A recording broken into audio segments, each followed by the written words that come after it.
மக்களே இன்னைக்கு டே 66 ஜனவரி 23rd of 2025. வார்மப்புக்கு பார்த்தீங்கன்னா நம்ம எப்பயும் பண்ணுறதே ஆர்ம் சர்க்கிள்ஸ் தான் பண்ணிட்டுருக்கோம். அதுக்கப்புறம் ஹிப் சர்க்கிள்ஸ், அதாவது அந்த மாவாட்டம், அப்புறம் லெக் ஸ்விங்ஸ். இதுதான் நம்ம இடுப்பை கொஞ்சம் ஃப்ரீ ஆக்கிவோம். இது நம்ம நீ ஸ்ட்ரென்த்தனிக்காக நீ லிஃப்ட்ஸ்.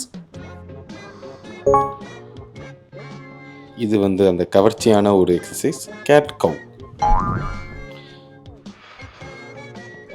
అప్పుడు వరల్డ్స్ గ్రేటెస్ట్ స్ట్రెచ్ గా నువ్వు వస్తే నీకు చాలా ఇష్టం. இவங்க பேர் ரோஸ், அதாவது இந்த படகெல்லாம் ரோ பண்ணுவாங்களே அந்த மாதிரி தான் இது. பட் இது லேட்டுக்கு, அண்ட் படகு ரோ பண்ணுறது இதோட கொஞ்சம் கஷ்டம். இவன் தான் நம்மளோட பரம எதிரி புஷ்அப்பு. பாதியில் பண்ணதை எப்படியோ சார் கண்டுபிடிச்சிட்டார், அதனால் ஃபுல்லாக பண்ண சொல்லிட்டு இருக்காரு என்ன. அது கொஞ்சம் கஷ்டமாக தான் இருக்கு.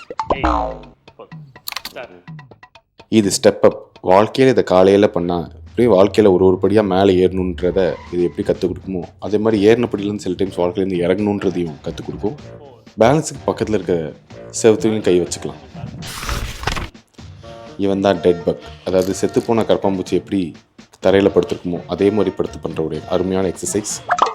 இதுதான் பார்க்க ஈஸியாக இருக்கும், பண்ண கஷ்டமாக இருக்கும். ஸ்குவாட் வாக், முட்டியால் போட்டு நடந்துக்கினே இருக்கணும் சைடில். அதுதான் இந்த எக்ஸசைஸ். அது பார்க்க வேறு நல்லா இருக்காதா, இப்படி பெருமிச்சு விடும். எப்படி இன்னும் அந்த கட்டை விரலை தொட்டுட்டு தான் இருக்குது என்னோட கை. ஸ்ட்ரெச்சஸ் ஒர்க் அவுட்லாம் முடிச்சுட்டு இந்த ஹாம்ஸ்ட்ரிங் எல்லாத்தையுமே இப்படி ஸ்ட்ரெச் பண்ணி தான் ஃப்ரீ ஆக்கணும், இல்லாட்டி நாளில் போய்ட்டு எங்கேயாச்சும் பிடிச்சிக்கும்.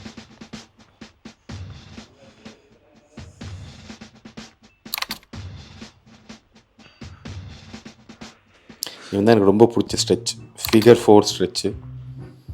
இது அதுக்கும் மேலே சூப்பராக இருக்கும், பீஜியன் ஸ்ட்ரெச்.